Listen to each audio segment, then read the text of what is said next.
पुराने वक्तों में एक शख्स ने किसी वजह से अपनी बीवी को तलाक दे दी।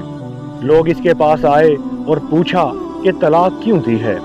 इस शख्स ने बोला कि मेरी बीवी अभी इद्दत में है, मैं इससे रजू करना चाहूँ तो कर सकता हूँ।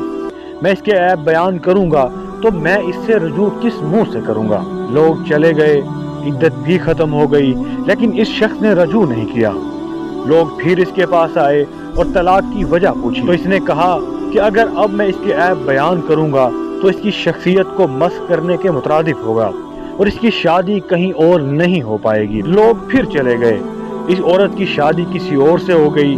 उसके बाद कुछ दिन गुजरे तो लोग फिर आए और उससे पूछा कि तलाक का सबब क्या है। तो इस शख्स ने कहा कि अब वो किसी और की इज्जत है और मुरव्वत का तकाजा तो ये है कि मैं पराई और अजनबी औरत के बारे में अपना मुंह बंद रखूं।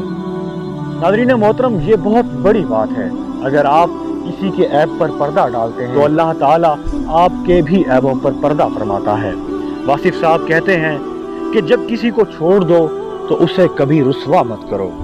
ये दिल बुरा सही पर सरे बाजार तो न कहे, आखिर तो इस मकान में कुछ दिन रहा भी तो है।